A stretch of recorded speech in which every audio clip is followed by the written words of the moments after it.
Because what you don't know about energy can kill you. Here's Alex Epstein. Welcome to Power Hour. Sitting in for Alex Epstein today, I'm Don Watkins, Director of Education at the Center for Industrial Progress, and with me is CIP's Head of Research, Stefan Henna. Hey, Stefan. Hey, Don. All right, so we're going to jump in this week with a story that the Environmental Protection Agency has proposed new rules that would ease Obama-era regulations on methane emissions that come from oil and gas businesses. And in particular, what it would do is it would get rid of requirements for the industry to install technologies that monitor and limit leaks from new wells, tanks, and pipeline networks, and that would require them to more frequently inspect for leaks. And it would also hold off legal requirements that would have forced the EPA to set rules on emissions from a bunch of pre-existing sites. And the basic logic of this, I think, is pretty sound, which is that if you actually look at the big picture, methane emissions don't seem to be a serious problem that would warrant all of this costly regulation.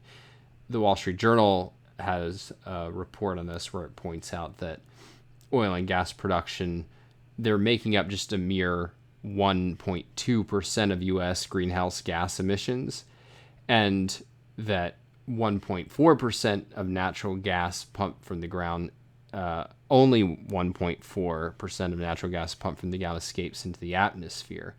And so you have a situation where it's just not that big a component, even if you are concerned with the impact of greenhouse gases. And then you have a situation where, to the extent that there is a problem, companies already have a pretty big incentive to emit as little as necessary. And of course, sometimes it can be economically necessary to emit, which we've talked about in this show. But as a general rule, you don't gain anything by losing out on the gas that you're trying to bring to the market. So one thing I found interesting about this story is that a lot of the major oil and gas companies have come out opposing loosening these regulations. And it has been observed by a number of people that, it's sort of a win-win for them, at least in the short term, because it allows them to appear green and it allows them to hurt small competitors who can't afford to comply with these kinds of regulations in many cases. And I think that's true, but I think there's another element that reveals why, even if this is a short-term smart move, long-term it's a ridiculously bad move for any oil and gas company. And that is that what inevitably has happened is the Greens have not come out and said, oh man, these oil and gas companies are so brave and courageous and green for opposing Trump on this. What they do say instead is here's a Washington Post headline that really summarizes it. Even the fossil fuel industry doesn't like the EPA's methane rollback. So, the basic pattern is that, the oil and gas companies think that they're going to get credit, but they don't get credit. Instead, you just get their appeasement used to hammer away at anyone who holds out. And this happens all the time, where you just get a pattern of appeasement that doesn't lead to credit, but does lead to using it to undercut holdouts. So, for instance, a few years ago, there was a big move to get the major companies to do climate reports. And once you had some companies that were required to do it and then other companies chose to do it, the main thing that happened is not that these companies that chose to do it were celebrated for really tackling the climate issue. Instead, it was just used in order to pressure all the people who were trying not to do holdouts to say, well, why aren't you doing it? Look, even Exxon's doing it, and XYZ company, they're all doing it too. And this is why I would say that even if the methane rules were in your short-term interest, in the sense that, hey, you were going to benefit while your smaller competitors would not be able to function in that area, you need to be in the premise of defending your freedom and the freedom of your industry to produce, because you don't gain any strategic benefit by engaging in this kind of behavior, but you do hand ammunition to the people whose goal is to put you out of business. Stefan, I know you were paying attention to this story. What are your thoughts?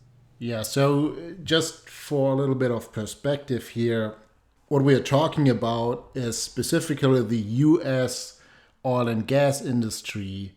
And as you mentioned, the methane emissions aren't that big a deal in the overall scheme of things for greenhouse gas emissions. But even if you would successfully regulate that domestically in the United States, and that would be a big chunk of the future oil and gas sector, of course, because America is on track or already the biggest oil and gas producer now on the planet since the shale revolution, of course. But what would happen? You would probably make it more costly for oil and gas business in America to comply with these rules, and make some of the producers uncompetitive and get them out of the market. So what would happen then? Would the world stop using fossil fuels? No, probably some Russian gas would come online, or some Kuwaiti gas would come online to replace that supply. And then you would have a higher leakage rate, right? So it's sort of self-defeating in a sense to have too stringent regulations for methane leaks in this way. There's also some talk about redundant rules. There are, of course, state rules that apply to the various basins of shale gas production. And yeah, so there's also, and I can't emphasize this enough, you mentioned the economic trade-off of regulations, right? So yeah, of course, oil and gas producers have an incentive to, gather as much of the methane as they can and not leak a lot, because that's a valuable commodity that they can sell on the market. But sometimes other regulations, for example, pipeline regulations, prevent sufficient capacity to take away natural gas, and then it has to be flared or vented into the atmosphere in order to not have a build up and a shutdown of the production. And you can see here how many regulations are counterproductive. And the economic point is actually the most important one, because the goal cannot be, the primary goal cannot be to have an absolute zero leakage rate. That's not only is that technically impossible, but also it makes no sense. Right, so you could say, well, there's a certain amount of damage you get from greenhouse gas emissions. If you believe that in the future, some climate damage could be calculated towards a certain amount of greenhouse gas emissions. But then you would have to counter that with, how much does it cost to actually prevent that? And the more you prevent something, it typically escalates the cost. So the first 90% of pollution prevention are relatively cheap. Then to get to 99%, it gets exponentially more expensive. And then getting from 99% to 99.9%, that's even more exponentially expensive. So, but that's finally, of course, the goal of the advocates of this kind of rule. They want to make the US producers uneconomic. They want to keep it in the ground. That's their motto. They want to shut it down. They want to shut the production down. They don't want reasonable regulation.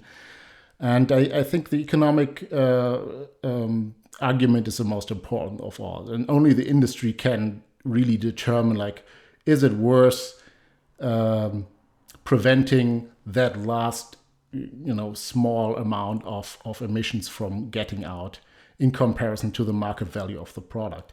And again, a lot of these regulations, like pipeline regulations and so on, they are actually making things worse because they prevent correct market investment in the right infrastructure to maximize the value of the natural gas. So Hurricane Dorian, of course, is a big issue right now in the United States. The last thing I've seen in news is that it's moving towards the east coast of Florida. And it's one of the strongest hurricanes actually in recorded history, which the satellite era goes back into the 1970s, so it's not a super long record, but that's 185 miles per hour of maximum sustained wind speeds.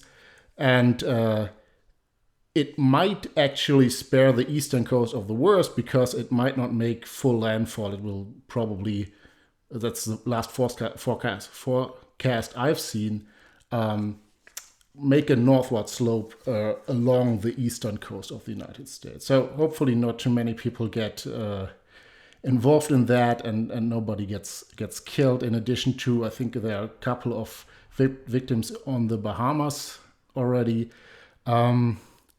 And to put this in perspective, the hurricane season this year has had a slow start.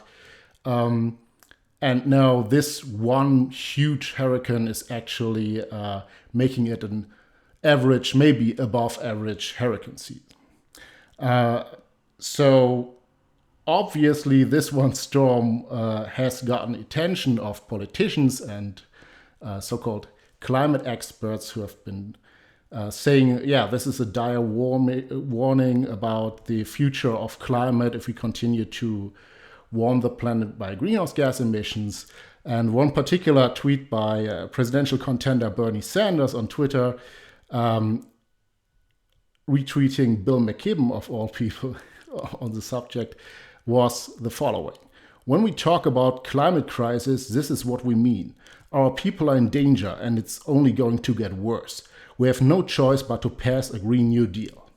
So his implication is, yeah, of course, this hurricane wouldn't have happened without human global warming, and it will get worse in the future, and we need his policies to prevent that in the future. So, but what actually happened to the long-term trend in hurricanes? That's the real question, because we don't want to confuse, like Bernie Sanders does, climate and weather, and this is a weather event. So there hasn't been much of a trend over the satellite record, which, as I mentioned, goes back to the 1970s. So notice discernible upward trend in frequency or intensity. The global accumulated cyclone energy, which is a measure of the total energy that storms in 1 year generate, also shows no discernible trends. There's a lot of volatility year on year, and over decades there seems to be a cyclical component in the natural climate systems for this kind of tropical cyclone, or the stronger version is then a hurricane in this. And one primary reason is that the climate didn't change that much so far, and that the ocean sea surface temperature, which is often referenced as a primary impact, isn't the only impacting factor. There are very strong factors. So the prevailing theory, for example, is that in a warming world where the ocean water warms and then provides more energy to this kind of storm, also creates fewer storms because the polar regions are actually warming faster than the tropics. And that means cold and warm air masses have a lower differential in temperature, and that creates fewer of these storms. So the prevailing theory is that in the future we might see slightly stronger storms of this type, but fewer of them. So whether that or not will create more damage to humans is anybody's guess. It's very difficult to predict. But yeah, so it's not clear that there's any increase in this type of storm, it's definitely speculative whether there will be more damage to humans from landfalling hurricanes in a warming future. And as Roy Spencer points out on his blog, there's some proxy evidence that something like 1,000 to 4,000 years ago, storms like this were more frequent actually from sediment records, which is not the same as a precise satellite record, of course, but this gives us some indication about what the climate trends in storms are. And this is one of the things where even the IPCC says, okay, we don't see much of a trend in here. So, of course, the politicians try to abuse that. They tried that with tornadoes and other things. But I want to go to a different type of comment that I've seen in the past. So there are some climate scientists and other experts that have claimed that, oh yeah, we can analyze this storm retroactively and say, oh yeah, the storm surge was bigger because of rising sea levels, and this or that storm or pattern or pathway was worse because of global warming. And I find this quite nonsensical because, as I said, the warming world the prevailing theory is that we would see fewer storms but slightly stronger storms. So maybe in this warming since the 1950s, we are missing out 3 storms, right, this season that we would otherwise would have seen. So maybe we have less damage this season because of global warming so far. I mean, it didn't change that much, but maybe that's true. We can't really tell because we have no planet B with the exact same conditions, only with no CO2 emissions from humans, obviously. So it's a nonsensical argument to sort of pseudo-analyze retroactively this particular storm. Maybe it would have taken a different pathway in a world without the human component of CO2, right? We don't really know that. So whether that's more or less damage, we can't tell, and it's really disingenuous to make this kind of expert analysis of this kind of storm. But one positive note I have for the audience is a tweet from Ryan Murray, who's a meteorologist and hurricane expert, or a storm expert. And he had the following to say.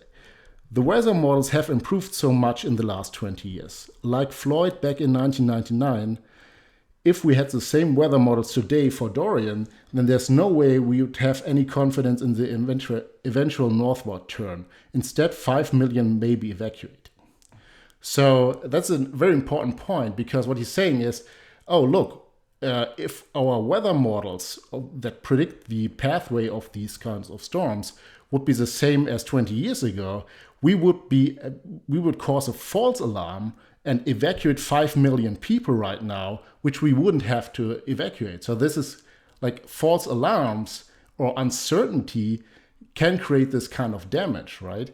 And that's a really good thing, and it's really good that this forecasting system is improving.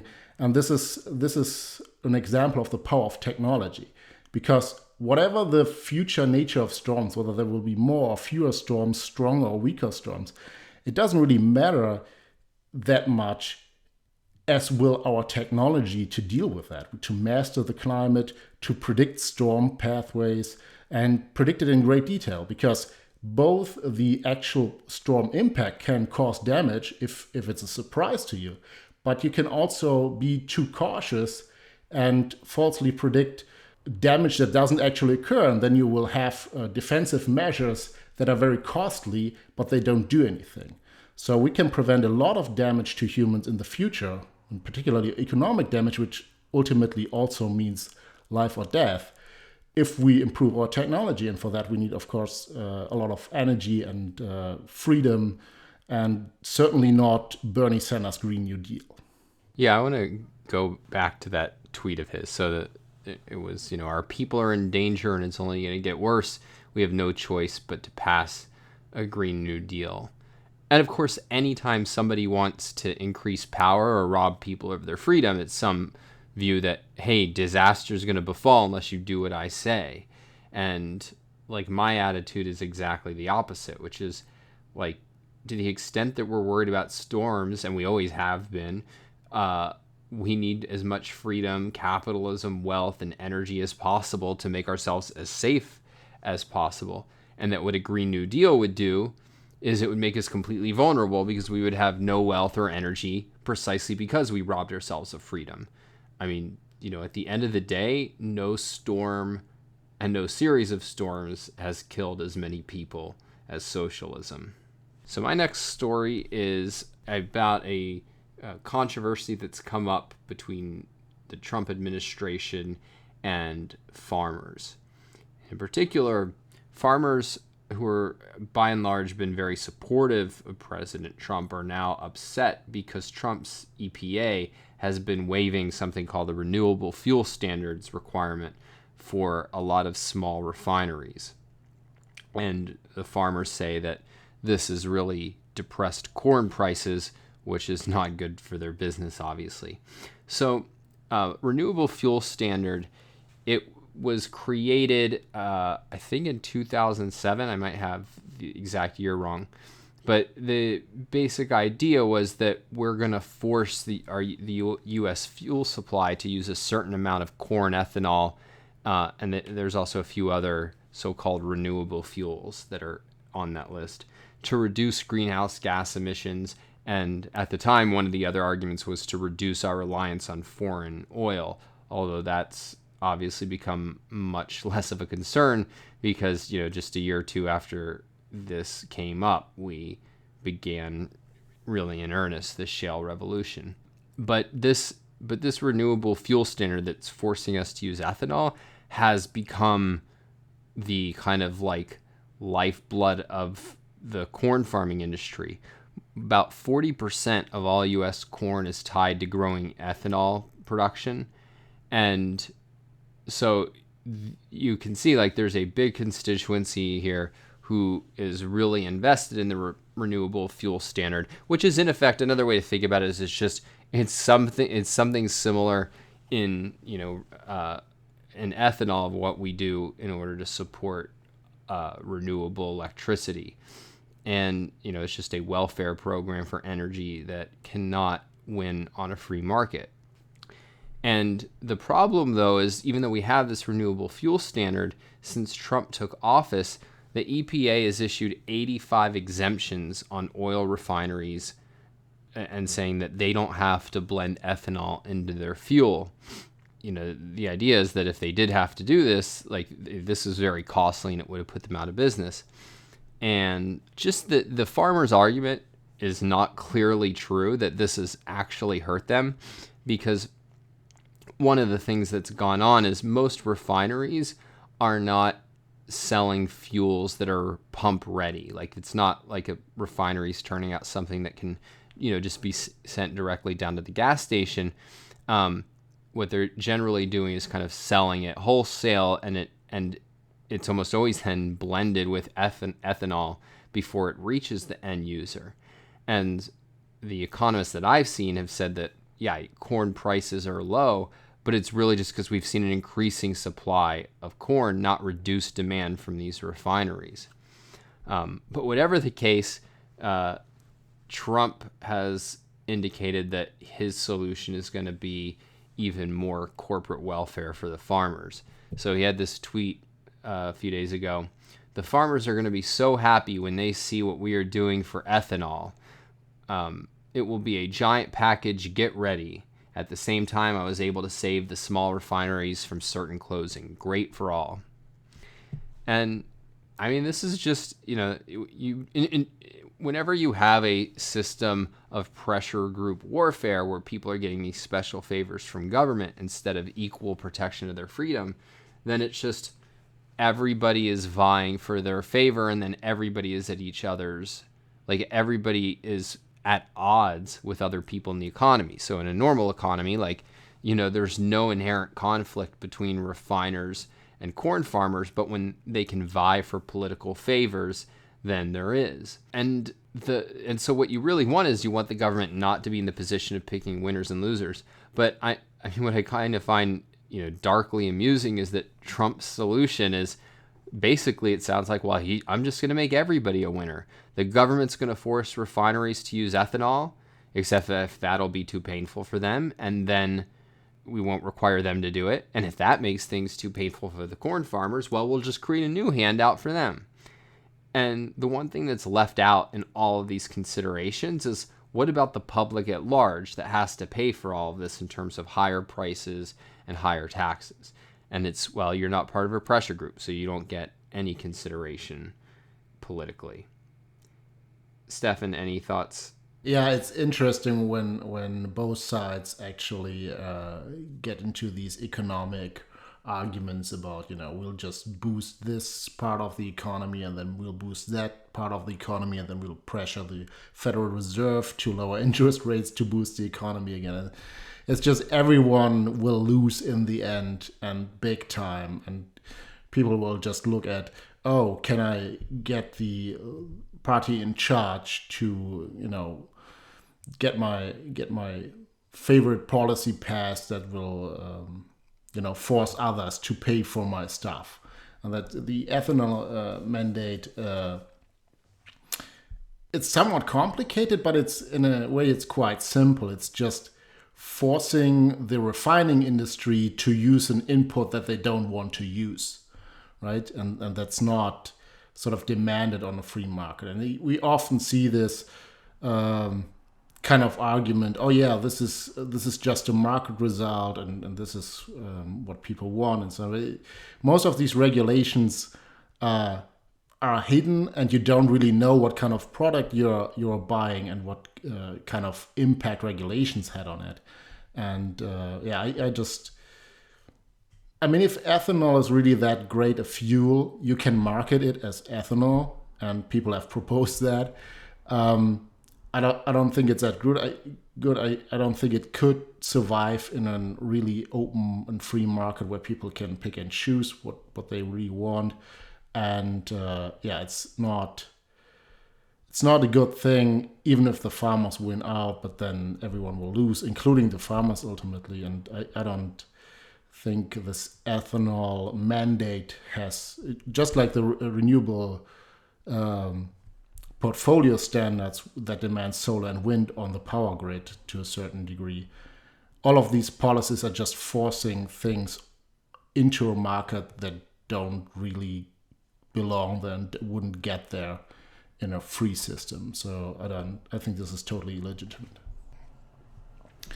So I've been seeing a recent story about a study conducted in the German city Stuttgart by the local utility, and they wanted to find out whether owners of battery electric vehicles would accept a slower or delayed overnight charge of their vehicles compared to a quick charging. And that sounded interesting to me because the trends, to the credit of Tesla and other manufacturers, is to reduce the time of charging for electric vehicles. Because that's one of the big annoying thing with battery electric vehicles is that you not only do they have a range issue most of the time because the battery is quite heavy. So the smaller the battery, of course, the lower your mileage is. And then you have to recharge the battery usually over hours, and with really good equipment, you can maybe get a half charge in half an hour or something like that. But the trend is to try and minimize that downtime, because that's a big disadvantage compared to a combustion engine that can just refuel within minutes. So I found this interesting. So why would utilities want EVs to charge slowly instead of quickly? And why would they want to control the charging periods? And this is one of the issues that we've been talking before when talking about battery electric vehicles. And that is that these additional power demand is putting stress on the whole system, on the power grid, right? So you're integrating the entire energy content that is right now in gasoline and diesel fuels in liquid fuel systems that you get on the gas station, that will turn this entire energy content on the power grid. And what you need then is, of course, a lot more power generation capacity, and also a better distribution system that can take all of this energy and distribute it to where it's needed. And that's of course a big problem, because a lot of people will have to use their vehicles at the same time. So we know it as rush hour, right? So you need your vehicle ready at the same time, millions of people maybe in a big metropolitan area. And then everyone wants to have their electric vehicle charged at the same time. If you scale this up to millions of people, you will need many, many times over the electric power generation capacity. That's a big problem. And so this has been a very small study. There's another one in Norway. I think in the German study, there were only 10 participants in a relatively rich neighborhood. So I don't want to derive too much from it, but it shows that utilities recognize the problem. And so I've been thinking, what's the issue here? And the issue, I think, is that we are working in a framework of discussion where the government is, again, the central planner, picking and choosing certain technologies. So the government certainly wants battery electric vehicles on the roads instead of internal combustion engine vehicles or other technologies. And I think this is a particularly bad choice. So as I explained, the battery charging competes with the other grid users. So we use our electric power grid for our home appliances in the residential areas. We also need it for industry, for manufacturing, and so on. So there's the whole system that now gets disrupted if we were even able to scale up the use of battery electric vehicles. And again, shift this entire energy content from gasoline and diesel right now into the power grid. That's a huge issue. Then just scaling up the manufacturing of batteries is a big challenge, right? So we've talked about electric vehicles have something like 1% of 3% maybe of market shares, depending on the economy.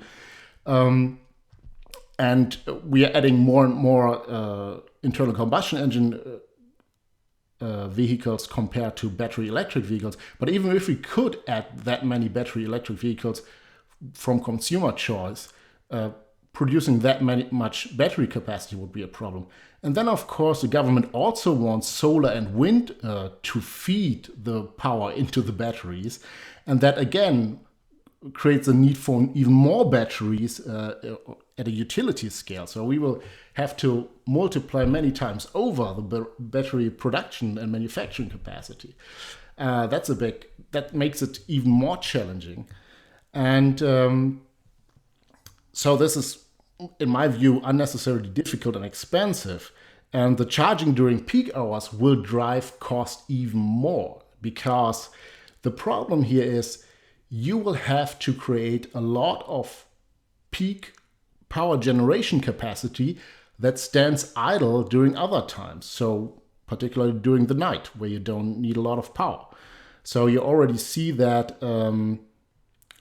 in the conventional system, there are peaker plants and baseload plants. So the baseload plants produce a lot of kilowatt hours on a constant basis, very cheaply. And then the peaker plants come in when there's a peak demand, like a scorching hot summer day in Texas, where a lot of air conditioning comes online. And then you need some extra juice, and you buy this very expensively.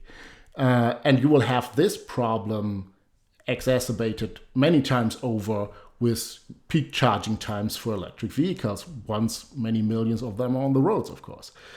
And this is a general problem with the electrify everything to accommodate the solar and wind plan, because the only reason why we need to focus on or the government wants to focus on electricity, is because solar and wind only produce electricity. They don't produce gasoline, they don't produce any kind of other fuel.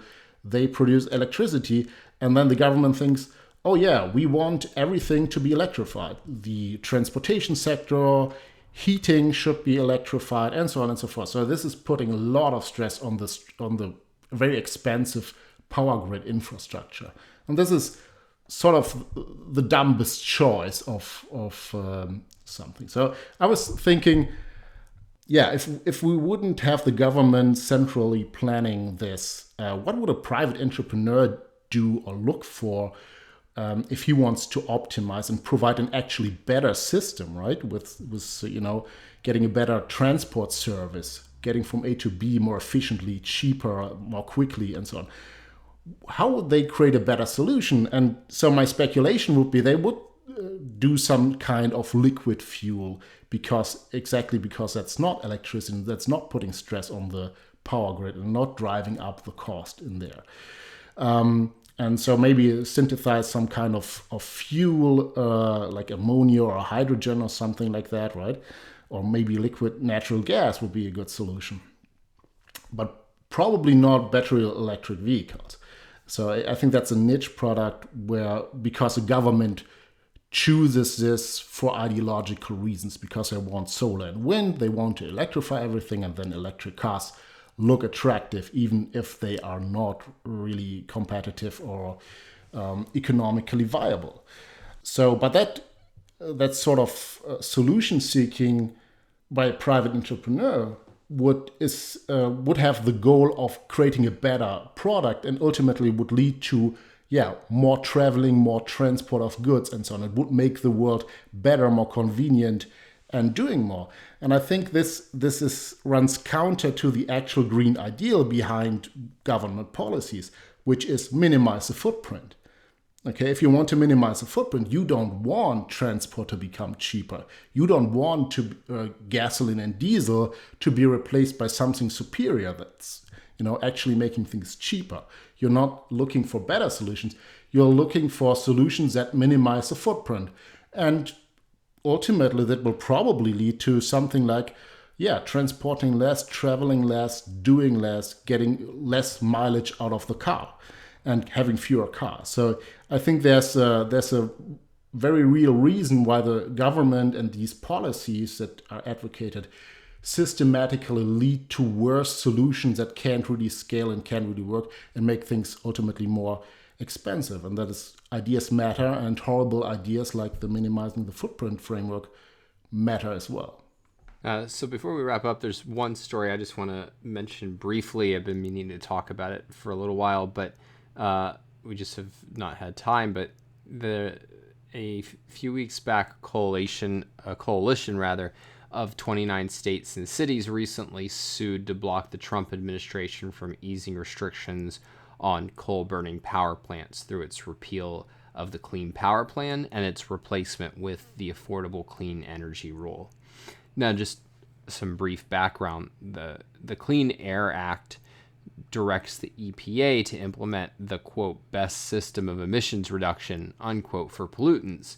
And the agency has traditionally applied this to individual power plants. So, hey, Mr. Power Plant, are you using the best system to reduce emissions here?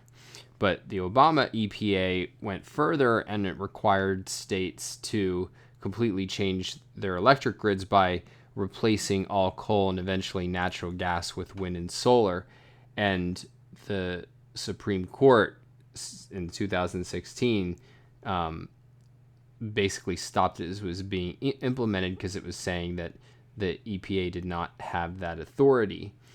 And the result was that federal CO2 emission standards for power plants didn't exist, though there's just a lot of uncertainty what was going to happen. And then last month, Trump's EPA issued new regulations, the Affordable Clean Energy Rule, that required the states to implement the best system of emissions reduction by making on-site efficiency improvements to coal plants. So, in other words, whereas the Clean Power Plan was saying, we're going to reduce emissions by shutting down a bunch of coal, and this is saying that, no, the Affordable Clean Energy Rule is saying, no, we're going to try to make every plant more efficient and reduce its emissions. And this court challenge, led by New York's Attorney General, argued that the Trump administration's EPA had no basis for weakening the Obama-era regulation. And so getting rid of the Trump rule, however, wouldn't reinstate the Clean Power Plan. It would basically just go back to having this regulatory vacuum. And this has led some people, even in the left, to warn that suing the Trump administration could lead to court cases that go in a not particularly helpful direction from them. More specifically, it could lead the conservative majority in the Supreme Court to revisit this case, Massachusetts versus EPA, which is what initially forced EPA to regulate CO2 as a pollutant under the Clean Air Act. And so I think actually these lawsuits are positive. Worst case, they overturn the Affordable Clean Energy Rule, which was a marginal improvement of the Clean Power Plan, but it was not a game changer in terms of rolling back regulations. And the best case is that we stop forcing the EPA to restrict CO2. Stefan, any thoughts? Yeah, I'm just scared that we need to resort to actual court cases when this regulatory thing is going on. You don't really know what will happen in court, what will be ordered and what will be regulated and how it will be interpreted. But it's just these regulations are often so open-ended and can be interpreted to mean a lot of different things. We have seen this with the Endangered Species Act and with this Clean Power Plan as well. So what's the best available technology, right? So the EPA will make up some discretionary rules, and so it just seems that we are so far away from a real rule of law where you know how you're regulated, what you have to comply with. So I think there was one manual. I don't remember which specific rule this was, but the engineers called it the puzzle book, because you had to find out in a very complex process what you actually have to do with your piece of equipment and how you have to optimize it when you're in compliance, when you're not. And so this is very complex. I don't know what will happen in court. I think it's difficult to predict. And hopefully it's a case that these lawsuits will overturn it. But it's very scary that you're in this kind of uncertainty limbo in the courts. I don't trust that very much. All right. That's it for today. If you have any questions, comments, love mail, or hate mail, you can email me, Don Watkins, at don@industrialprogress.net. If you have any interest in a speech by Alex or anyone else from our team, we've got a growing lineup of great speakers at different price points, so you can email me at don@industrialprogress.net. And if you want help with any messaging for your organization and would like to discuss how we might be able to help you with that, contact me as well.